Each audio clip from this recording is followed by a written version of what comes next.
Keith Urban just stepped back on stage for the first time since his split from Nicole Kidman. And fans noticed something immediately. 3 things were missing, and each one tells a quiet story about where Keith's heart and head are right now.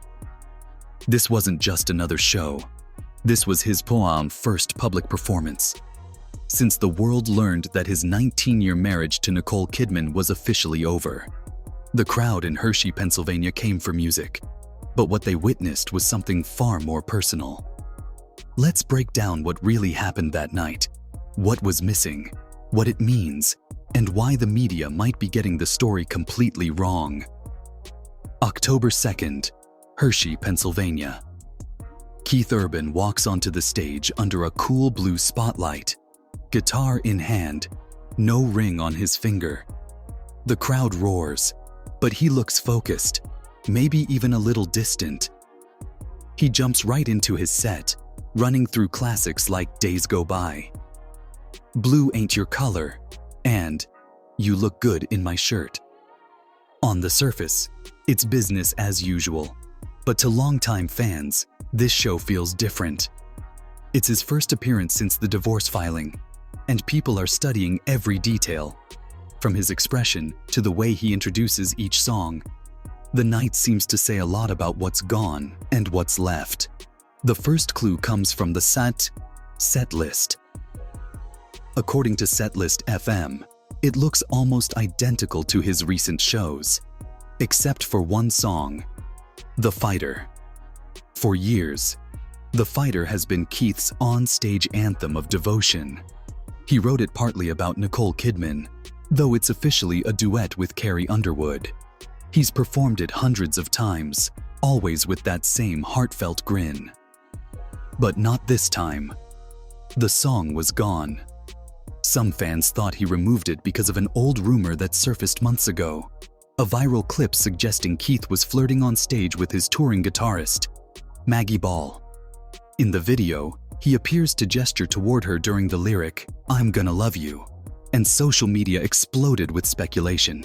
Keith never commented, but dropping The Fighter feels like a quiet statement, as if he doesn't want that particular love song dissected any further.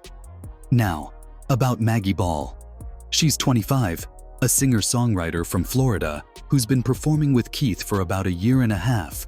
She's talented, professional, and, according to her social pages, very busy building her own career.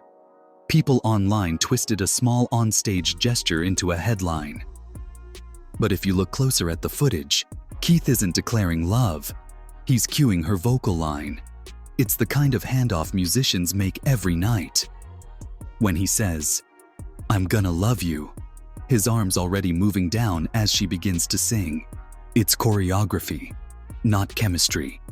Keith Urban is known for being a generous bandleader who gives each performer their moment in the spotlight. So when he removed The Fighter from the setlist, it wasn't about hiding a scandal. It was about reclaiming control over a narrative that had spun out of his hands. That brings us to the second thing missing, Maggie herself. During that Hershey concert, fans quickly realized the woman on stage beside Keith wasn't Maggie. It was a Natalie Stovall, a multi-instrumentalist from the country trio Runaway June, and a longtime Nashville pro.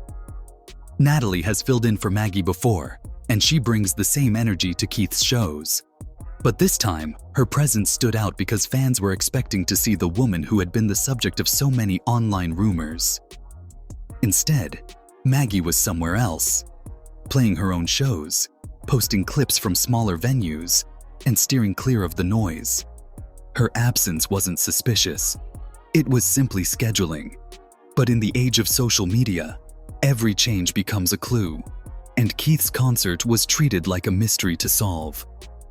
Here's something that most headlines missed. Keith Urban changes his lyrics all the time. He's done it for years, often just to make a crowd laugh or personalize a moment.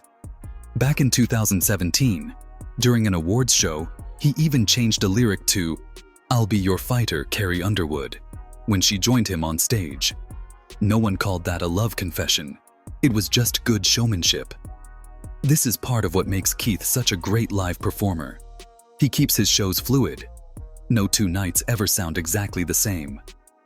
So when people dissect every small variation for hidden meaning, they miss the bigger picture. He's an artist processing his life through performance. And right now, that life happens to include heartbreak. The third and most telling thing missing from that night? His wedding ring. When he lifts his guitar under the lights, his left hand is bare. It's subtle, but fans spot it instantly. For nearly 2 decades, that ring symbolized one of Hollywood's rare love stories that seemed built to last. Keith and Nicole weathered rumors, careers, and raising 2 daughters together. Seeing that empty finger hits hard. For him, and for the audience. It's not a performance choice. It's a quiet reality. You can almost feel the mix of resolve and sadness as he strums through. You'll Think of Me. A song that once felt like closure for past relationships, but now echoes differently. If you've ever been to a Keith Urban show, you know connection is his trademark. He walks through the crowd, takes selfies, shakes hands, and tells stories between songs. That night in Hershey, he still did all those things. But fans noticed something gentler in his tone, more reflective than usual. Even when he smiled, it didn't quite reach his eyes. You could sense that the man who's built a career out of love songs was letting the music do the talking for him. After all, he's always said performing is his therapy, and this concert might have been exactly that, a way to play through the pain instead of talking about it. For 19 years, Keith Urban and Nicole Kidman represented something rare, a Hollywood couple that seemed to defy the odds. They supported each other's careers, raised their daughters away from the spotlight, and never let scandals define them. Their appearances together, from red carpets to award shows, radiated genuine affection. Fans rooted for them because their relationship felt real. So watching Keith perform without that ring is more than symbolic. It's emotional proof that a chapter has closed. But endings don't always mean bitterness. If anything, both Keith and Nicole seem focused on healing privately.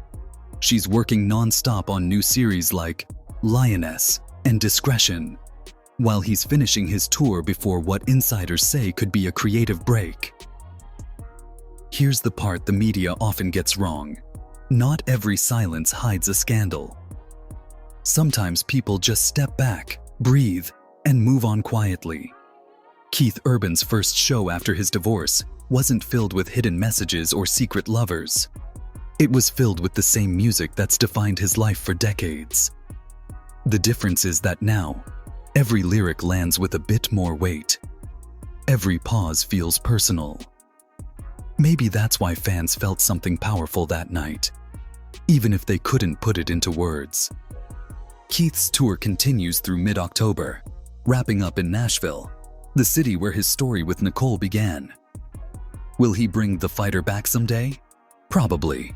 Artists revisit their pasts once the emotions settle. For now, though, he seems focused on just playing, breathing, and finding his footing again, the way any of us would after losing something we built over half our lives. So yes, 3 things were missing that night. The song that once defined his devotion, the bandmate who accidentally became a headline, and the ring that symbolized almost 2 decades of love. But what remains might matter more. Keith's voice, his honesty, and his ability to turn heartbreak into art. Maybe that's why his fans keep showing up. Because even when life changes, his music still feels like a conversation we're all part of. Keith Urban's story isn't over. It's just changing tune.